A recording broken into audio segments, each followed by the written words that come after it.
कैसे हैं आप लोग।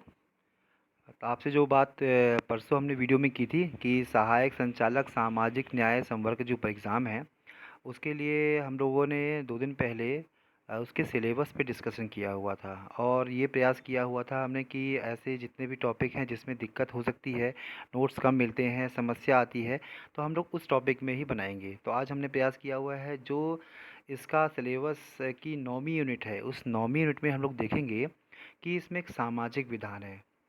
उन सामाजिक विधान में बहुत सारे एक्ट्स दिए हुए हैं।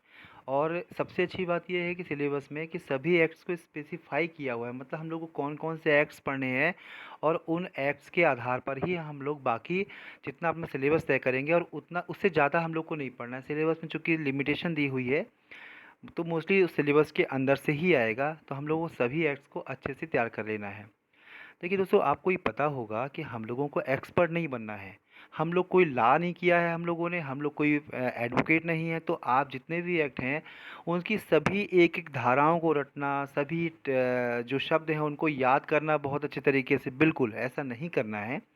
हम लोगों को जो इस परीक्षा की डिमांड है कि हम लोगों को जानकारी होनी चाहिए कि ये एग्ज़ाम में जो टॉपिक दिए हैं उस टॉपिक के विषय में एक सामान्य जानकारी होनी चाहिए जो सामान्य व्यक्ति को होती है। इसका मतलब बिल्कुल भी नहीं है कि हम लोग को स्पेसिफिक जानकारी चाहिए। ठीक है दोस्तों। तो आज हम लोग प्रयास करेंगे कि 9 मिनट का आज फर्स्ट चैप्टर है।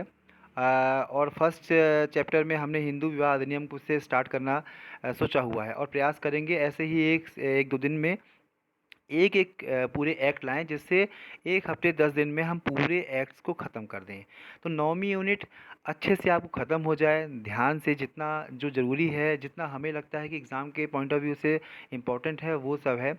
और यदि आप लोगों को लगेगा इसके नोट्स पीडीएफ, तो हम उसकी लिंक भी आपको दे देंगे। आप लोग प्लीज़ आप कमेंट्स बॉक्स में बताइएगा कि आपको जो बता रहे हैं उसमें कोई क्वेरीज तो नहीं है, कोई क्वेश्चन समझ में नहीं आ रहा है, कोई टॉपिक समझ में नहीं आ रहा है, तो आप सीधे कमेंट्स कर सकते हैं। और साथ में यदि आपको अच्छा लगे तो आप बाकी लोगों को शेयर भी कर सकते हैं, लाइक कर सकते हैं।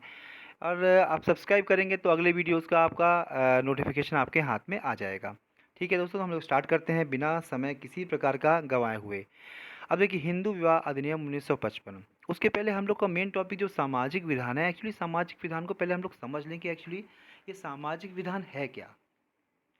देखिए, शब्द से स्पष्ट होता है सामाजिक विधान मतलब दो शब्दों से मिलके बना हुआ है सामाजिक विधान। सामाजिक मतलब होता है समाज से जुड़ा हुआ, विधान मतलब लाज, जो कानून होते हैं, मतलब समाज की उन्नति के लिए जो कानून बनाए जाते हैं वो कहलाते हैं सामाजिक विधान। और इन सामाजिक विधान में बहुत सारे ऐसे क्षेत्र हैं, जैसे महिलाओं से जुड़ा हुआ क्षेत्र हो गया, बच्चों से जुड़ा हुआ क्षेत्र हो गया, विकलांगों से जुड़ा हुआ क्षेत्र हो गया, ये सभी आते हैं सामाजिक विधान के क्षेत्र में। तो हम लोग में जो दिया हुआ है, हम लोग उसका पहला टॉपिक स्टार्ट करते हैं, हिंदू विवाह अधिनियम 1955। ठीक है दोस्तों, चलिए स्टार्ट करते हैं। अब देखिए, पहला है आपका हिंदू विवाह अधिनियम 1955। अब इसके लिए हम लोग पहले, आप ध्यान से देखिए, इसकी पृष्ठभूमि को पहले समझ लेते हैं। एक्चुअली इस कानून की आवश्यकता क्यों पड़ी। आप देख रहे होंगे जो बहुत कई सैकड़ों सालों से जो महिलाओं की स्थिति बेहद ख़राब है। सती प्रथा हो गई, वेश्यावृत्ति हो गई, उनको खरीदना बेचना हो गया, ये ऐसी चीज़ें थी जो सामाजिक बुराई बुराई जो बहुत समय से समाज में व्याप्त थी।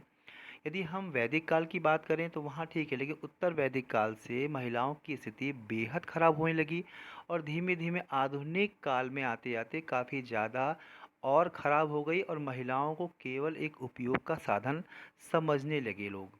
और जितनी भी व्यवस्था थी वो केवल पुरुष प्रधान के से ही केंद्रित थी। महिलाओं को जो भी काम करना था वह केवल पुरुषों के अधीन था। तो उसी प्रकार से जैसे जब 18वीं सदी स्टार्ट हुई तो काफ़ी ज़्यादा स्थिति खराब होने के बाद जब राजा राम मोहन राय 19वीं शताब्दी में 1800 समथिंग उनका था, तो उस समय सबसे पहले आधुनिक काल में यदि हम कहें धार्मिक पुनर्जागरण, मतलब कहीं ना कहीं एक व्यवस्था ऐसी जिसमें महिलाओं के उत्थान के लिए उन्होंने प्रयास किया। और आप सभी जानते हैं कि जो सती प्रथा है, सती प्रथा का जो उन्होंने ही बहुत प्रयास किया, काफ़ी साल तक लगे रहे, और अंग्रेज़ों को ये विश्वास दिलाने में अंततः कामयाब रहे कि सती प्रथा एक समाज की बहुत बड़ी बुराई है। और इसी के इस ये जो बुराई है, इस बुराई से कहीं न कहीं अंग्रेज़ सरकार को देखना चाहिए कि बहुत बेहतर कुछ कानून बना सके, और इसी के आधार पर सती प्रथा उन्मूलन कानून जो हुआ उन्हें जो बनाया उन्होंने राजा राम मोहन राय ने बहुत प्रयास से, वो एक की शुरुआत हुई। फिर उसके आगे हिंदू विधवा विवाह पुनर्विवाह अधिनियम ऐसा आया, और विवाह से जुड़े हुए जो और थे विशेष विवाह अधिनियम देखा होगा, जो अग्रदूत है उनमें ब्रह्म समाज। ब्रह्म समाज है, उन्होंने क्या हुआ इस पे अधिनियम 1872 है, वो एक कह सकते हैं आधारभूत बहुत अच्छा बैकग्राउंड बना ये सब ऊपरी वाले कानून। ठीक है, चलिए हम नेक्स्ट में आते हैं। अब जो हिंदू विवाह अधिनियम 1955 है, यदि आप एक जितने भी अभी अभी हम लोग पढ़ेंगे ना, उसमें एक बात का ध्यान जरूर रखना है हम लोगों को कि जो भी टॉपिक पढ़ेंगे ये ध्यान में रखेंगे कि इससे किस प्रकार का प्रश्न बन सकता है।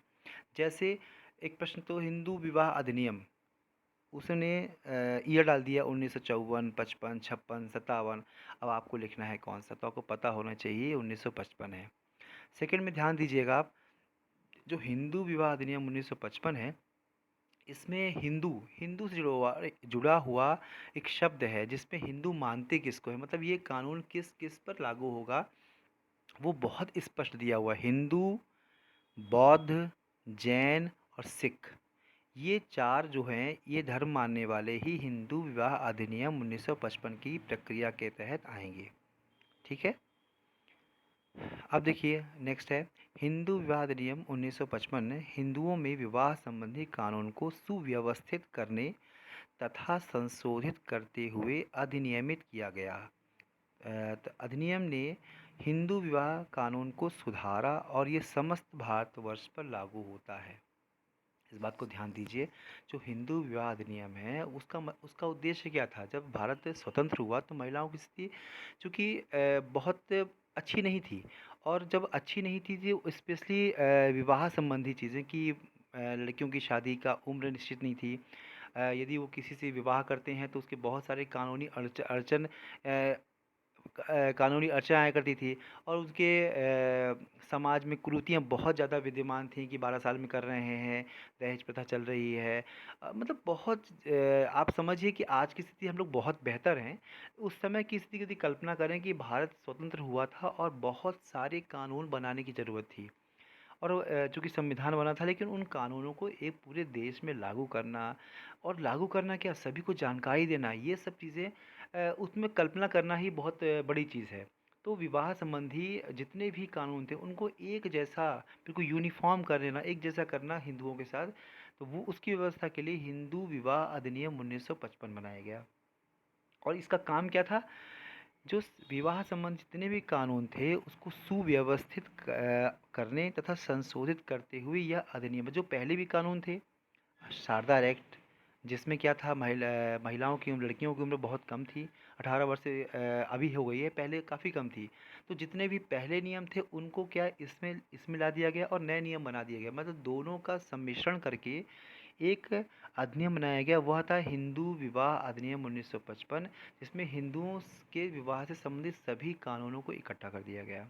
ठीक है, अब इस कानून का क्षेत्र क्या है, पहले ये क्षेत्र जम्मू कश्मीर जो क्षेत्र था वो नहीं है, लेकिन जब से सरकार ने धारा जो वहाँ ये जम्मू कश्मीर की थी उसको अलग कर दिया गया, और उसको भी भारत के एक अन्य राज्य और संघ शासित प्रदेश के रूप में ट्रीट करने का प्रावधान बनाया।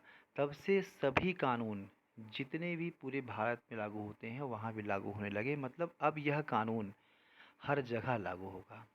ठीक है, नेक्स्ट देखिए आप, इसमें क्या है, 30 खंड हैं और 6 अध्याय हैं। मतलब यदि पूछा जाए कितने इसमें अध्याय हैं और कितने खंड हैं, तो आपको पता होना चाहिए कि 30 खंड और 6 अध्याय। हालांकि जब जितना भी हमने प्रयास किया है, जो इम्पोर्टेंट है उसको अंडरलाइन करने का प्रयास किया हुआ है, और अंडरलाइन करने के तो इसलिए कि आपको समझ में आएगा कि हमको क्या पढ़ना है, कैसे पढ़ना है, और कौन सी चीज़ ज़्यादा इम्पोर्टेंट है। ठीक है, अब देखिए, हिंदुओं में विवाह को एक पवित्र बंधन माना जाता है।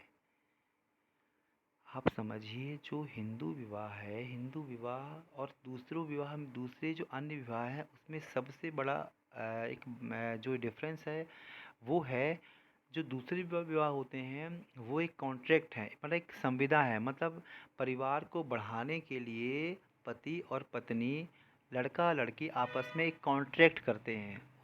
वो कॉन्ट्रैक्ट हो गया। लेकिन जो हमारे हिंदुओं में होता है वो एक पवित्र बंधन है, मतलब एक संस्कार की तरह देखा जाता है। उसमें किसी प्रकार कोई कॉन्ट्रैक्ट नहीं होता कि केवल परिवार बढ़ाने के लिए ही है। ठीक है, चलिए आगे बढ़ते हैं हम लोग। जहाँ पर आपको देखिए समझ में नहीं आ रहा हो, बहुत सी चीज़ें ऐसी होंगी जो आपके दिमाग में नहीं थोड़ा कम आ रही होंगी, तो आप कमेंट्स बॉक्स में प्लीज़ ज़रूर लिखिएगा। यदि आपको इसका पीडीएफ चाहिए तो भी हम आपको प्रोवाइड करा देंगे, और यदि आपको कोई चीज़ समझ में नहीं आ रही है तो आप बिल्कुल कमेंट्स बॉक्स में पूछ सकते हैं। चलिए हम लोग अब मेन मेन फीचर्स पढ़ लेते हैं इसमें क्या है। हिंदू विवाह अधिनियम 1955 पारित होने से पहले क्या क्या दिक्कतें थी यहाँ पर, पहले प्रॉब्लम्स क्या थी और उन प्रॉब्लम्स को दूर करने के लिए ये अधिनियम बनाया। वो प्रॉब्लम्स क्या थी उसको पढ़ते हैं हम लोग। देखिए, पहला है बाल विवाह प्रचलित था। बाल विवाह का सीधा से तात्पर्य 18 वर्ष से कम की यदि वो लड़की है और 21 वर्ष से कम का लड़का है, इसके पहले सब जो विवाह हुआ करते थे वो सभी बाल विवाह के श्रेणी में आते हैं। और ये कानून बनने के पहले ऐसा कोई कानून नहीं था जिसके आधार पर 18 वर्ष लड़की और 21 वर्ष लड़का लड़के की आयु हो सके। ठीक है। सेकंड क्या, देखिए, तलाक की अनुमति नहीं थी। मतलब एक बार यदि लड़की शादी कर ले तो उसको जीवन भर, आपने सुना होगा कि एक लड़की की शादी होती है तो ससुराल में जाती है, वहाँ पर क्या है, उसकी अर्थी ही ससुराल से वापस आती है, चाहे वहाँ पर उसके ऊपर किसी भी अत्याचार हो, कुछ भी हो, उसको कहना है तुम्हें तुम्हारे पति ही देवता हैं। आपने ये सब सुना होगा, क्योंकि समाज में आप रहते हैं तो आपको पता है। तो आप समझिए, पहले तलाक की कोई अनुमति नहीं थी। यदि हमको नहीं लग रहा है ठीक, नहीं अच्छा लग रहा है वहाँ पर, या अच्छा माहौल नहीं है, तो वहाँ पर उससे जो संबंध विच्छेद है वो हम लोग नहीं कर सकते थे। ये स्थिति पहले की थी जब ये अधिनियम नहीं बना था। अब देखिए, थर्ड नंबर पॉइंट है ये, बहुविवाह की अनुमति थी परंतु बहुपतित्व की नहीं। अब देखिए, ये जो पुरुष प्रधान प्रधान देश है उसमें क्या था, यदि कोई भी पुरुष बहुविवाह कर सकता है, बहुत सारी पत्नी रख सकता है, लेकिन एक पत्नी बहुत सारे पति नहीं रख सकती। यदि ऐसा कोई चीज़ देखने को आती तो वह क्या मानते थे हम लोग, ये मानते थे कि चरित्रहीन है, ये ऐसा समाज स्वीकार नहीं करता, लेकिन पुरुष के लिए स्वीकार करता है। और ये बहुत सारी विडंबनाएं बहुत ज़्यादा थी। आज तो हम लोग जिस माहौल में जी रहे हैं वो एक बहुत अच्छा माहौल है, महिलाओं के लिए पुरुषों के लिए बिल्कुल बराबर का माहौल है। तो आप ये समझिए कि पहले की स्थिति बेहद ख़राब थी। बहुविवाह की अनुमति थी परंतु बहुपतित्व की नहीं थी। मतलब महिला नहीं कर सकती थी, महिलाएं बहुत सारी हो सकती हैं पति के, लेकिन पति महिलाओं के लिए, महिलाएं चाहे कि हम एक से ज़्यादा पति कर लें, शादी कर लें, तो नहीं कर सकती थी। अब उसमें उसमें क्या था, महिलाएं वास्तव में अपने पतियों की पूजा करती थी। मतलब पति कैसा भी हो, आपने गाना भी सुना होगा, बुरा है भला है जैसा भी है मेरा पति मेरा देवता है। मतलब पहले का समय ऐसा था कि पति कैसा भी हो, शादी हो गई है तो पति देवता ही है, उससे चाहे कुछ भी हो हम अलग नहीं हो सकते हैं। और उसके अत्याचार को लगातार सहन करती थी। अब देखिए, ये जो अधिनियम जब आया तो क्या क्या मेन चेंजेस हो गए। मेन चेंजेस, आगे और चेंजेस भी हैं, लेकिन जो मेन चेंजेस क्या हैं, बाल विवाह और बहुविवाह का निषेध हो गया। यदि अब कोई भी 18 वर्ष की लड़की कम यदि उम्र है और 21 वर्ष से कम लड़के की उम्र है, यदि विवाह होता है तो कानून की नज़र में वह निषेध होता है, और उसके लिए बहुत सारे कानून प्रावधान हैं जिसमें उसको सज़ा मिल सकती है। बहुविवाह आज के समय में बिल्कुल भी, अब तो शायद आप सुनते ही नहीं होंगे, क्योंकि सरकार इतनी कानून सख्त हो गया है कि अब एक से ज़्यादा विवाह कोई भी नहीं कर सकता है। अपने हिंदुओं में एक से ज़्यादा मतलब एक पत्नी, ना ही दूसरे पति, अपने जीवित पति के होते हुए दूसरे पति से शादी कर सकती है या किसी पुरुष से शादी कर सकती है, ना ही एक पति अपनी जीवित पत्नी जो है उसके रहते किसी अन्य किसी महिला शादी कर ले, ऐसा नहीं है। पुरुषों और स्त्रियों के तलाक के आधार उपलब्ध कराता है। मतलब यदि कोई किसी को किसी जीवन साथी के साथ रहने में दिक्कत है तो वह उससे अलग हो सकता है। ठीक है, चलिए अब आगे बढ़ते हैं। हिंदू विवाह की शर्तें। देखिए, अब हम आपसे बार बार कह रहे हैं, यदि आपको नहीं समझ में आ रहा है, कोई टॉपिक आपको किसी कन्फ्यूज़न हो रही है, तो आप बिल्कुल कमेंट्स कर दीजिए। हम हर कमेंट्स जिसमें हमें लगे कि उत्तर देना चाहिए, हम बिल्कुल उत्तर देंगे। और इसका पीडीएफ भी यदि आपको आवश्यकता है तो प्लीज़ कमेंट से आप बता दीजिएगा कि हाँ, हमें ज़रूरत है, तो हम उसका पीडीएफ भी इसको हर एक लेक्चर के बाद इसको प्रोवाइड करते रहा करेंगे। ठीक है, नेक्स्ट आते हैं हिंदू विवाह की शर्तें। अब निम्नलिखित शर्तें पूरी होने पर हिंदू विवाह वैध होगा। वैध होने का मतलब, यदि आप किसी भी महिला और पुरुष की शादी होती है तो वो किस आधार पर वैध होगी, ये हम लोग समझ रहे हैं। पहला क्या है, विवाह के समय किसी भी पक्ष, चाहे वो पति हो या पत्नी, जीवित नहीं होनी चाहिए। मतलब ऐसा नहीं है किसी का पत्नी है तो वो दूसरा विवाह कर ले, या किसी का पति है वो दूसरा विवाह कर ले, नहीं।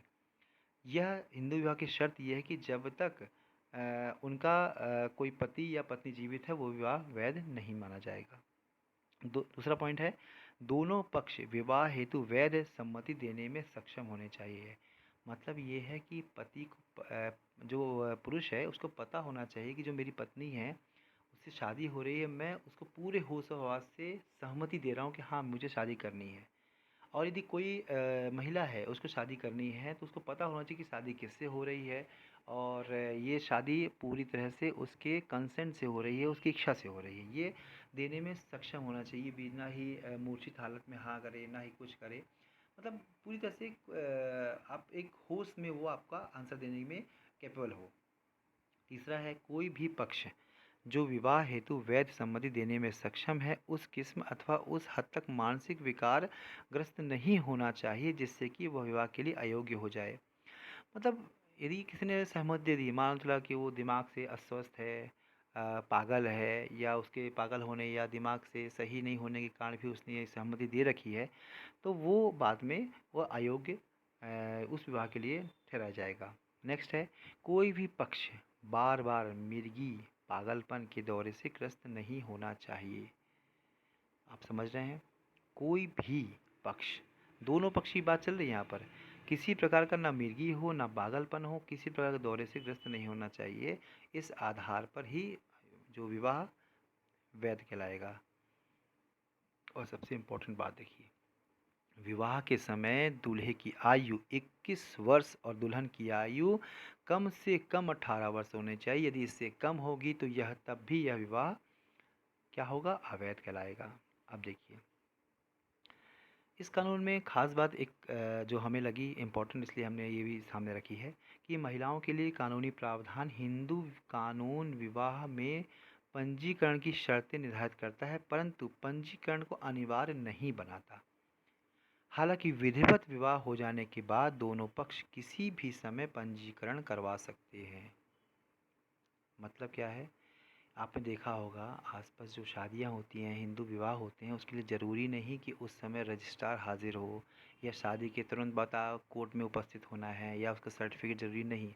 उसने जो कानून कहता है, पंजीकरण की शर्तें तो है कि भाई पंजीकरण आप कर सकते हो, लेकिन अनिवार्य नहीं है कि शादी हुई कि आपको पंजीकरण कराना है। हाँ, शादी के बाद आवेदन दे सकते हैं, यदि आपको आवश्यकता है या सर्टिफिकेट चाहिए तो आप कर सकते हैं।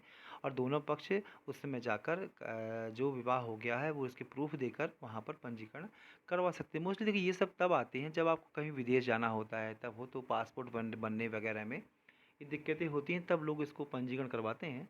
तो मोस्टली अनिवार्य नहीं है, आप करवा सकते हैं, करवाना चाहिए, लेकिन कोई अनिवार्य आप करेंगे ही कोई इम्पोर्टेंट नहीं है।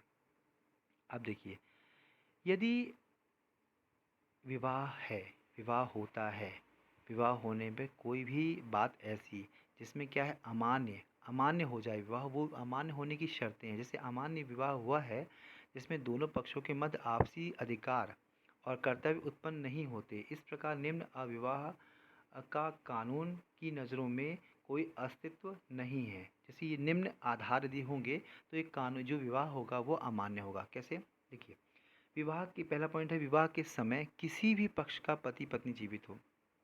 हमने आपको बताया था कुछ देर पहले, यदि किसी भी पति या पत्नी है, उसका दूसरा पक्ष जीवित है, उसके आधार पर वह किसी अन्य से शादी नहीं कर सकते। यदि ऐसा करता है, किया है, तो क्या होगा, वो विवाह क्या होगा, अमान्य कहला जाएगा।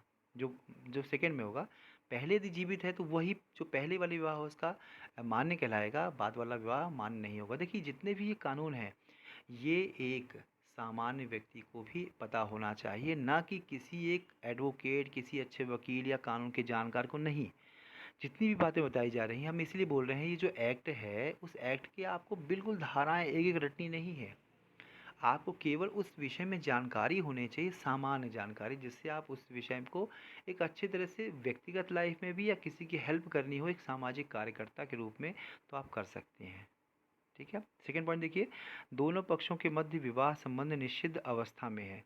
मतलब यदि दोनों के पक्ष के मध्य विवाह जो संबंध है, रिलेशन है, निषिद्ध है, मतलब किसी भी अन्य कारणों से क्या है, बैन है। अन्य अन्य कारण शायद वो उम्र भी हो सकती है, या तो फिर आपको शारीरिक मानसिक स्थिति अच्छी नहीं है, या कई अन्य कारण हैं जिसके कारण वो निषिद्ध है, मतलब रुका हुआ है या नहीं हो सकता है।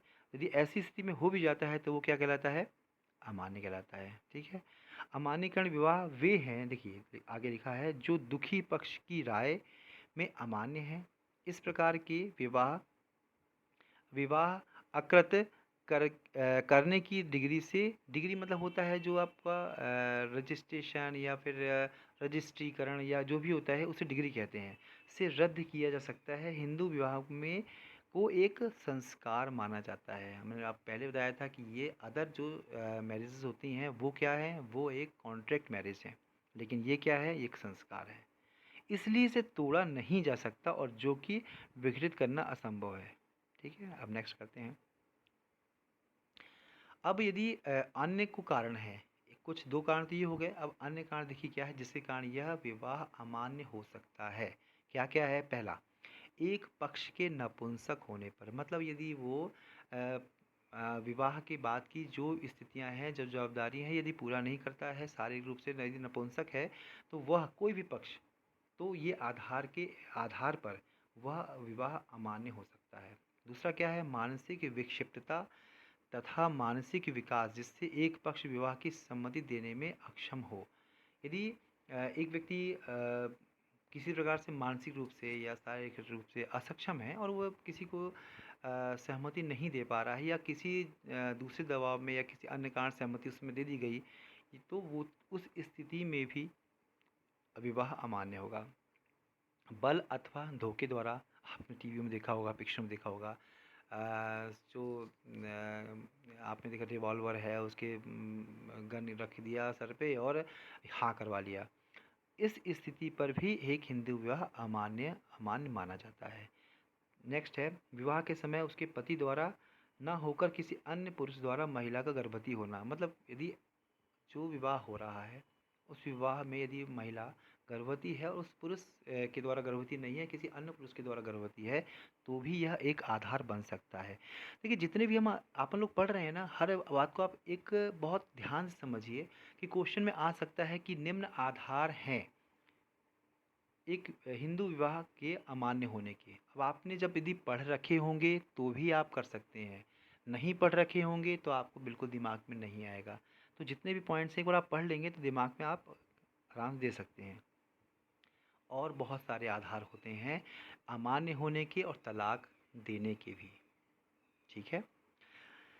अब देखिए जो तलाक होता है वो अधिनियम की धारा 13 है, उस 13 में भी विवाह विवाह विच्छेद है उसको निम्न आधारों पर करते हैं। व्यभिचार, मतलब पति पत्नी है, यदि उनका पति पत्नी आपस में है, इनके अलावा किसी अन्य से अवैध संबंध है तो विवाह के बाद, तो वो भी एक आधार बन सकता है जिसके आधार पर तलाक हो सकता है। दूसरा क्रूरता, यदि किसी भी प्रकार का पति या पत्नी दोनों लिखा हुआ है, केवल पति नहीं, पति या पत्नी दोनों में से कोई भी किसी दूसरे पक्ष के साथ शारीरिक, यौनिक या मानसिक रूप से किसी प्रकार का क्या करता है, प्रताड़ित कर किया जाता है, तो वह क्रूरता के साथ विवाह विच्छेद का आधार बन सकता है। समझ रहे हो ना। ठीक है। नेक्स्ट है परित्याग, यदि पति या पत्नी में से किसी ने अपने साथी को छोड़ दिया हो, तो विवाह विच्छेद की अर्जी दाखिल करने से पहले वे लगातार 2 वर्षों से अलग रह रहे हों, तो भी एक आधार बन सकता है तलाक का। एक होता है धर्मांतरण, यदि किसी पति या पत्नी है उनमें से किसी ने एक ने अन्य धर्म को स्वीकार कर लिया हो, तो भी यह आधार तलाक के लिए बन सकता है, विवाह विच्छेद हो सकता है। नेक्स्ट है मानसिक विकार, यदि वो किसी प्रकार से मेंटली डिस्टर्ब है, कोई प्रॉब्लम है उसको और एक दूसरे के साथ वो आपस में नहीं रहना चाह रहे हैं, तो भी एक ये आधार बन सकता है कि हाँ, इस आधार पर कोर्ट तलाक दे सकती है। देखिए जितने भी आधार दिए हैं ना, आप प्रश्न को समझिए।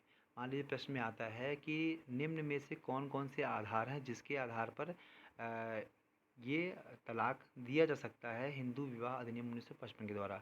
नंबर 1, 2, 3, 4, 5। अब आप देख रहे हो इसमें से कौन-सा सही कितने सही और कौन-सा नहीं आधार।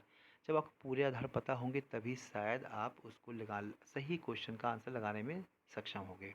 ठीक है, नेक्स्ट पॉइंट देखिए। और एक है किसी पक्ष के 7 वर्ष तक जीवित रहने की खबर है। मतलब किसी कारण से कोई मिस हो गया, कहीं बाहर चला गया या उसकी जानकारी नहीं है और 7 वर्ष तक उसकी कोई भी जानकारी नहीं मिल रही, तो ये भी आधार होता है। क्या उसकी मान लिया जाता है कि उसकी मृत्यु हो गई है और इस आधार पर भी वह तलाक ले सकते हैं।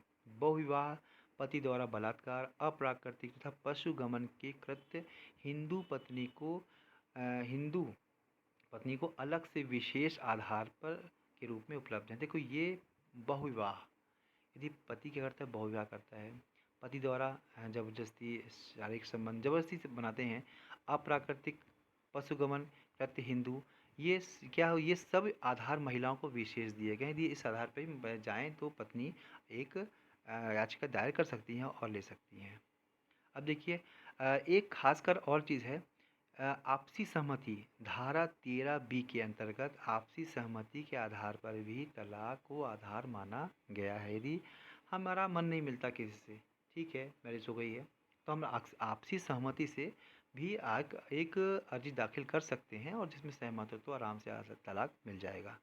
अब देखिए एक बहुत इम्पोर्टेंट प्रश्न आ सकता है, कितनी समय सीमा के अंदर तक तलाक के लिए कोई भी याचिका पेश नहीं की जाएगी न्यायालय में। वह है धारा 14 में 1 वर्ष, विवाह के 1 वर्ष के अंदर किसी प्रकार का भी तलाक के जरिए आप वहां पर याचिका नहीं पेश कर सकते और यदि पेश करेंगे तो वो वैलिड नहीं होगी, वो लेंगे ही नहीं न्यायालय में। तो आप ये पता होना चाहिए कि 1 वर्ष के अंदर की विवाह है तो आप उस पर याचिका नहीं करेंगे, 1 वर्ष के बाद ही याचिका करेंगे। शून्य विवाह बहुत इम्पोर्टेंट शब्द है ये। इस अधिनियम के प्रारंभ के पश्चात अनुस्थापित कोई भी विवाह यदि वह विनिर्दिष्ट शर्तों का उल्लंघन करता हो तो अकृत और शून्य होगा और विवाह के किसी पक्षकार द्वारा दूसरे पक्षकार के विरुद्ध उपस्थित अर्जी पर दाखिल करके थोड़ा सा टाइपिंग मिस्टेक है, चूँकि टाइपिंग बहुत बेहतर नहीं हुई है जिसे करवाई मैंने, तो इसलिए थोड़ा सा है वो समझ लीजिएगा। द्वारा ऐसा घोषित किया जा सकता है, मतलब शून्य विवाह ये है कि यदि अभी जो 1955 का नियम बना, हो सकता है उसके पहले की स्थिति ऐसी हो, किसी भी कारण से विवाह हुआ हो या अन्य कारण हो, तो उन पहले और अभी सभी में यही अधिनियम लागू होगा। ये नहीं कहा जा सकता कि 1955 में ये अधिनियम बना है तो उसके बाद लागू होगा, नहीं, उसके पहले भी लागू होगा और इसी आधार पर वह